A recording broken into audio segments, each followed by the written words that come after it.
जिसको जीवन में बड़ाई प्राप्त करनी है वो दूसरे की बड़ाई करने का स्वभाव बना ले। बच्चों को बचपन से ये स्वभाव उनके जीवन में उतारिए कि हम सामने वाले को जो देंगे वही हमें प्राप्त होगा। हम यदि सामने वाले को आदर देंगे तो हमको संसार में आदर प्राप्त होगा। हम सामने वाले का सम्मान करेंगे तो लोग हमारा सम्मान करेंगे। प्रशंसा जीव करत नहीं है, वो बहुत कठिनाई है। मैं एक घटना आपको बताऊं, मुझे विस्मरण नहीं होता। अपने पूज्य महाराज श्री के साथ मैं घर में गया, मैं नाम नहीं लूंगा किस जिला में कौन घर था वो, बस समझिए घर गया। उस घर में एक नई नई बहू आई थी। अब बहू बड़ी सुलक्षणा थी। तो महाराज श्री ने सास से पूछा, और कहो मैया, अब तो बड़ा आनंद है ना, इतनी अच्छी बहू आ गई आपके घर। सास का उत्तर सुनिए, बोली महाराज अच्छी तो है, बर्तन धीरे धीरे मांजती है। महाराज जी को तो आवेश आ गया, बोले बर्तनवा लेके खोपड़ी पर नहीं पीट रही है, ये कम है, धीरे धीरे मांज रही है, ये क्या है? कमी देखने का स्वभाव बन गया तो जहां जाएंगे कमी दिखाई पड़ेगा, और यदि अच्छाई देखने का स्वभाव बन गया तो कमी वाले जीव में भी कोई अच्छाई दिखाई पड़ जाएगी और हम धन्य हो जाएंगे। इसलिए जहां जाइए प्रशंसा करिए। एक एक कथा में बार बार सुनाता हूं क्योंकि इस कथा ने मेरे पर बड़ा प्रभाव किया। कलकत्ता में एक अखबार निकलता है जिसका नाम है सन्मार्ग, हिंदी अखबार है, समाचार पत्र। तो बहुत पहले जब मैं बहुत छोटी अवस्था में था, संभवतः 7वीं 8वीं में मैं पढ़ता होऊंगा, तो एक बार उस अखबार में एक कहानी मैंने पढ़ी और वो कहानी अब तक मेरे से विस्मृत नहीं हुई।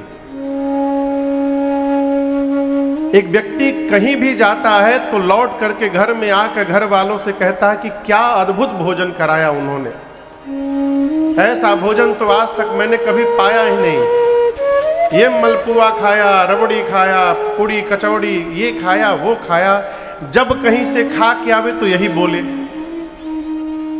जितना बोले घर वाले और चिढ़े कि अकेले अकेले उड़ा के चले आ रहे हैं, हम लोगों को सुना सुना के सता रहे हैं।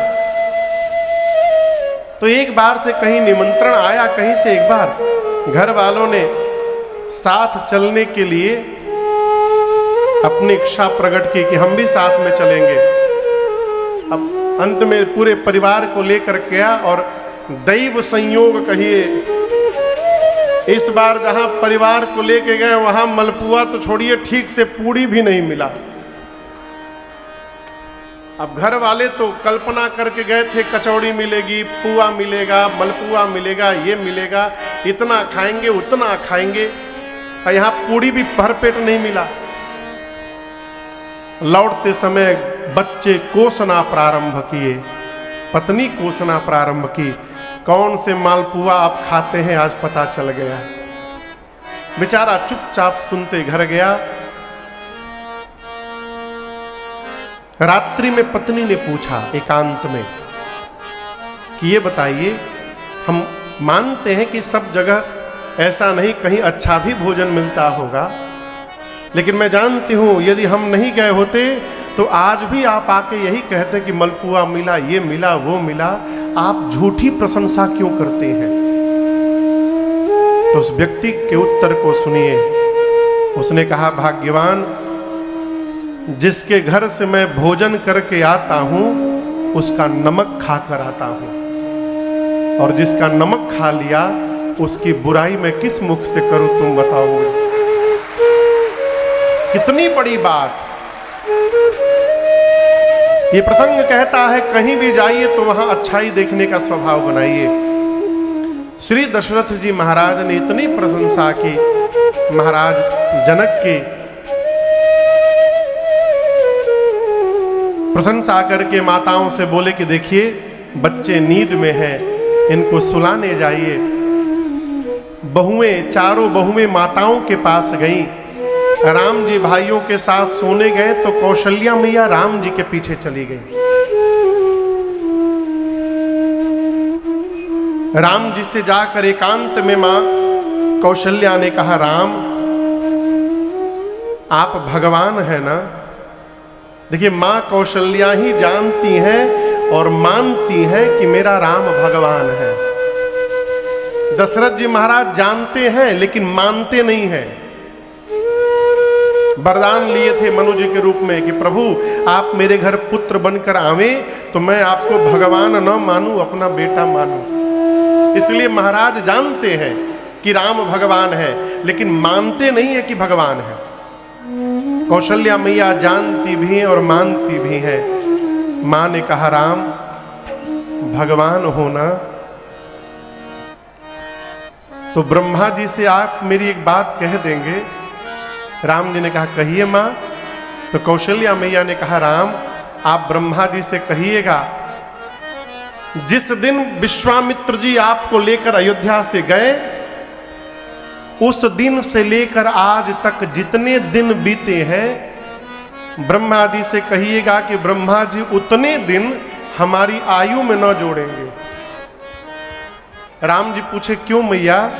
कौशल्या मैया ने कहा, राम जो दिन आपको देखे बिना निकल गया उस दिन का कोई अर्थ नहीं होता, वो दिन व्यर्थ हो गया।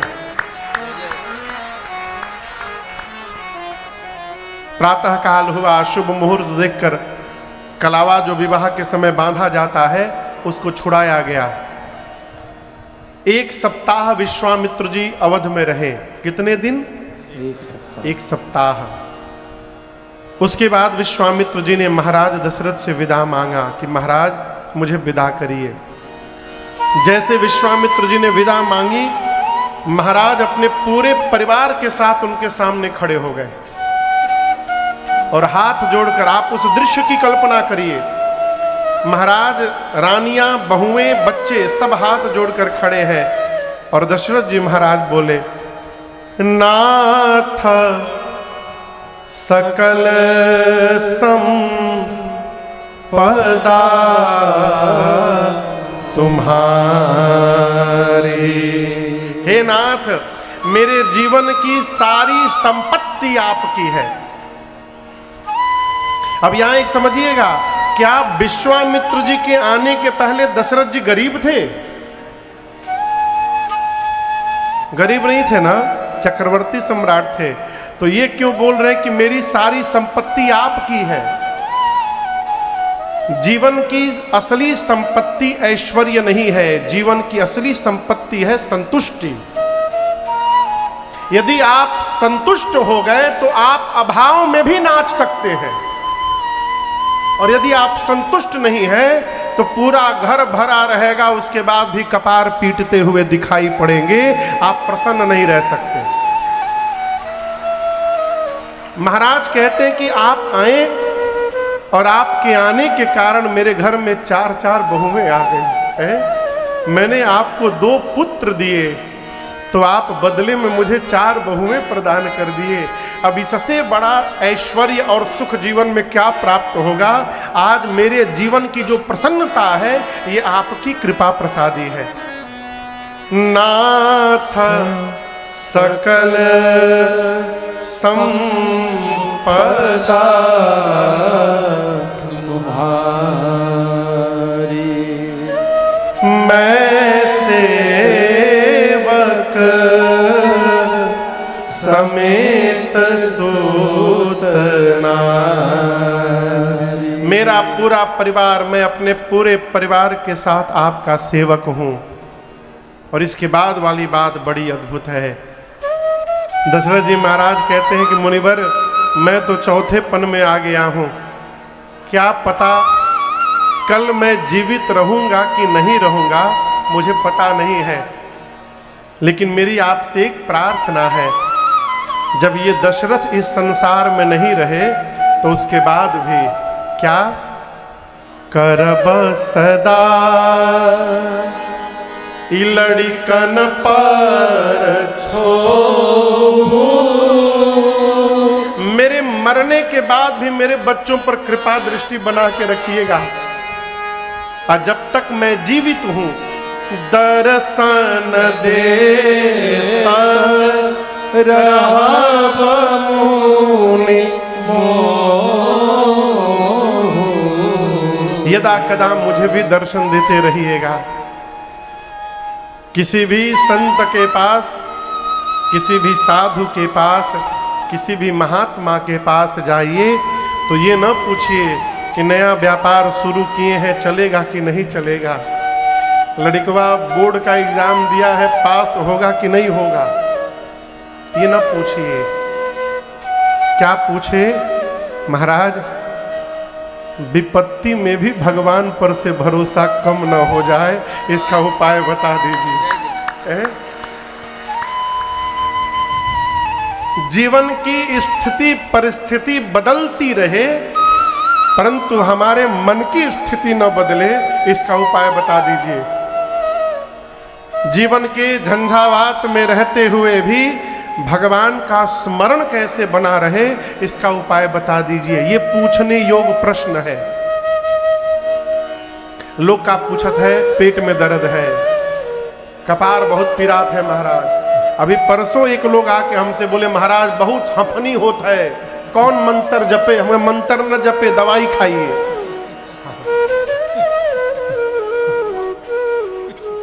यदि बीमारी है तो दवाई से जाएगी, झाड़ फूक से नहीं जाएगी। इस बात को ठीक से समझिए। यदि मंत्र से दवाई बीमारी चली जाती तो राम जी वैद्य को क्यों बुलाते लक्ष्मण जी को शक्ति बाण लगने के बाद? कहिए, लक्ष्मण जी को शक्ति बाण लगा तो वैद्य क्यों बुलाए गए? रामे जी फूंक के ठीक कर देते। अब वैद्य जी आए तो झाड़ फूक काहे नहीं किए? काहे संजीवनी बूटी मंगाई गई, औषधि मंगाई गई, क्यों? बीमारी है तो दवाई से ठीक होगी। मंत्र क्या करेगा? बीमारी का प्रभाव हमारे मन पर नहीं पड़ने देगा, ये मंत्र का प्रभाव है। इसलिए किसी बहकावे में न जाइए। बहुत लोग मिलेंगे, मिल रहे होंगे समाज में, बीमारी हो गई, आवा हई झाड़ फूक कदम ठीक हो जाई और ही बिगड़ जाई, और बिगड़ जाएगा। जो डॉक्टर पैसा खर्चा करके पढ़े हैं वो व्यर्थ में थोड़ी पढ़े हैं। इसलिए भगवान की शरण में रहिए जिससे मन हमारा स्वस्थ रहे। शरीर का क्या है? शरीर तो व्याधि का घर है ही, इसको रोग होगा ही होगा। शरीर में रोग होगा तो ठीक हो जाएगा, मन में रोग हो गया फिर ठीक होने वाला नहीं है। और मन का रोग हो गया ना तो समाप्ति करके छोड़ेगा। विश्वामित्र जी के चरणों में श्री दशरथ जी महाराज पूरे परिवार के साथ प्रणिपात हुए। आशीर्वाद देकर विदा लेकर विश्वामित्र जी गए। वामदेव जी ने, गुरुदेव भगवान वशिष्ठ जी के पुत्र है वामदेव ऋषि, वामदेव जी ने विश्वामित्र जी की पूरी कथा सुनाई दशरथ जी महाराज को। और यहाँ पर गोस्वामी तुलसीदास जी महाराज अयोध्या बाल कांड की कथा पूर्ण करते हुए कहते हैं, मैंने ये कथा क्यों गाई? अपनी वाणी को पवित्र करने के लिए। निज गिरा पावन करन रास तुलसी करो रघुबीर चरिता अपार बारिधि पार कवि कोने रहो उपवीत ब्याह उछा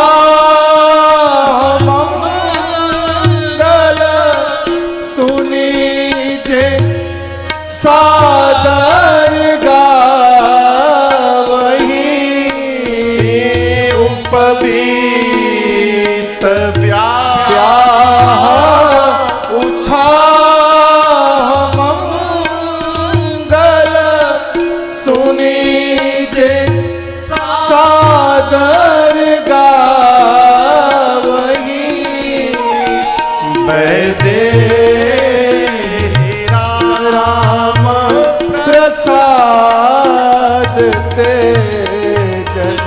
सर्वदा सुख पावई।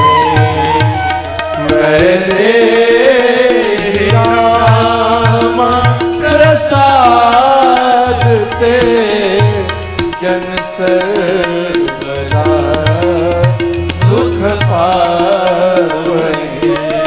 हाँ सर्वदा सुख पावई। सर्वदा सुख पावई। गोस्वामी जी कहते हैं कि मैंने बाल कांड की ये कथा क्यों गाई? क्यों गाई? अपनी वाणी को केवल पवित्र करने के लिए। निज गिरा, गिरा मने, गिरा मने, गिरा मने वाणी, जिह्वा। गोस्वामी जी कहते हैं अपनी वाणी को, जिह्वा को पवित्र करने के लिए मैंने राम जी की कथा गाई, नहीं तो राम जी का चरित्र अपार समुद्र के समान है। कौन ऐसा कवि जन्म ले लिया जो इस समुद्र को गा करके पार कर जाएगा? भगवान के जन्म के, नामकरण के, यज्ञोपवीत, उपनयन, मुंडन संस्कार, विवाह आदि जितने संस्कार भय, इन कथाओं को जो मनुष्य कहेगा, गाएगा, सुनेगा, क्या होगा? श्री सीताराम जी की कृपा प्रसादी से वो जीवन में सदैव सुख ही सुख प्राप्त करेगा, इसमें कोई संशय नहीं है।